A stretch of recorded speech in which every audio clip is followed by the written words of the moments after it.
दोस्तों, जैसा कि आप सभी कह रहे थे, अगर पवनदीप भी श्रीलंका में परफॉर्म करते तो मजा ही आ जाता। साथ ही ट्रोलर्स को भी कोई मौका नहीं मिलता और धीमकाना फलाना जैसे बातें कहकर अरुदीप फैंस को निराश न करते। वैसे तो मैं ट्रोलर्स को इग्नोर करता हूँ, लेकिन मेरी टीम उनकी हर हरकत पर नजर रखती है ताकि अरुदीप के बारे में कोई गलत अपडेट न फैल सके। दोस्तों, जब भी पवनदीप और अरुणिता का नाम आता है, फैंस के दिलों में अलग ही खुशी और उत्साह जाग उठता है। लेकिन कुछ ट्रोलर्स हर बार इनकी मेहनत और खूबसूरत परफॉर्मेंस को लेकर सवाल उठाते हैं। श्रीलंका के हालिया लाइव शोज ने न केवल फैंस को तोहफा दिया बल्कि ट्रोलर्स को भी करारा जवाब दिया। अब मेरी टीम ने मुझे बताया कि अरुदीप के फैंस और उनके अलग अलग सोलो फैंस के बीच एक महाभारत छिड़ी हुई है। इसके पीछे क्या चल रहा है वो मैं आपको बताऊंगा, लेकिन उससे पहले कुछ खुशखबरी दे दूं। बात करते हैं अरुणिता की सोलो परफॉर्मेंस की। जब उन्होंने अपने सुरमई आवाज से श्रीलंका के दर्शकों को मंत्र मुग्ध कर दिया, तब पवनदीप ने अपने जादुई तबले की संगत से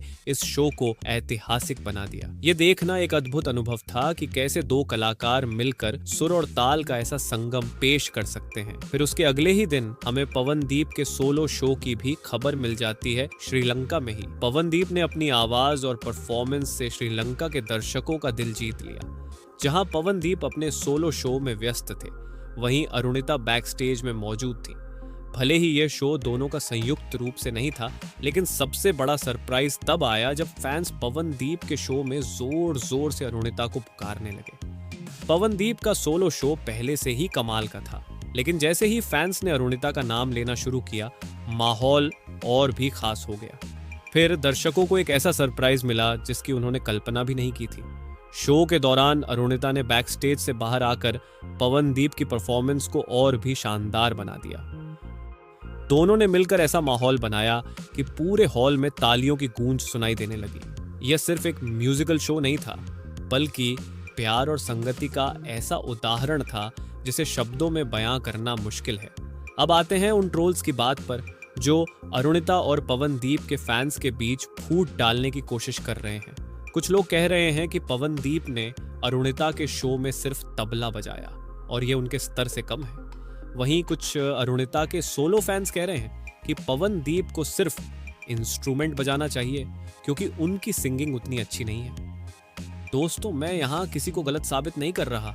मेरा मकसद है कि आप सबको सही बात बताऊं और जो गलतफहमियां हैं उन्हें दूर करूं। आपको ऐसा क्यों लगता है कि पवनदीप ने अरुणिता के शो में तबला बजाकर अपना स्तर कम कर लिया? ये कोई छोटी बात नहीं है। पवनदीप न केवल एक शानदार गायक हैं, बल्कि एक ऐसे कलाकार हैं जिनकी तबला बजाने की कला ने भी उन्हें खास पहचान दी है। श्रीलंका के शो में उनकी तबला संगत ने यह साबित कर दिया कि वह हर मामले में बेजोड़ है। शो के आयोजक उनकी कला से इतने प्रभावित थे कि उन्होंने उन्हें अरुणिता के शो में तबला बजाने का न्योता दिया। यह पवनदीप की प्रतिभा का सम्मान है, न कि उनका स्तर गिरने की बात। क्या आपको पता है, श्रीलंका में पवनदीप की दमदार परफॉर्मेंस के बाद बॉलीवुड के एक मशहूर अभिनेता ने उनकी खुलकर तारीफ की।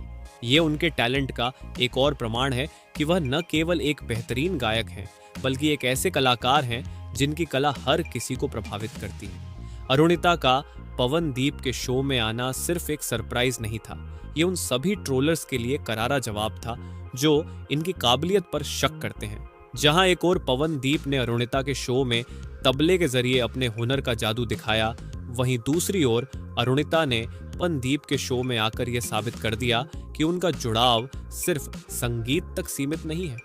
दोस्तों, इस शो ने फैंस के दिलों में यादगार लम्हे जोड़ दिए। जिस तरह से पवनदीप और अरुणिता ने एक दूसरे का साथ दिया, वह सिर्फ प्रोफेशनलिज्म नहीं बल्कि एक गहरी दोस्ती और प्यार का प्रतीक है। श्रीलंका की यह रात सिर्फ एक म्यूजिकल शो नहीं थी, ये दो आत्माओं का संगम था जो एक दूसरे के हुनर का सम्मान करते हैं और साथ मिलकर हर बार जादू बिखेरते हैं। तो दोस्तों, आपको पवनदीप और अरुणिता का यह प्रदर्शन कैसा लगा? क्या आपको भी यह पल उतना ही खास लगा जितना हमें? हमें अपने विचार कमेंट्स में जरूर बताएं। अगली बार फिर किसी नई और खास खबर के साथ मिलते हैं।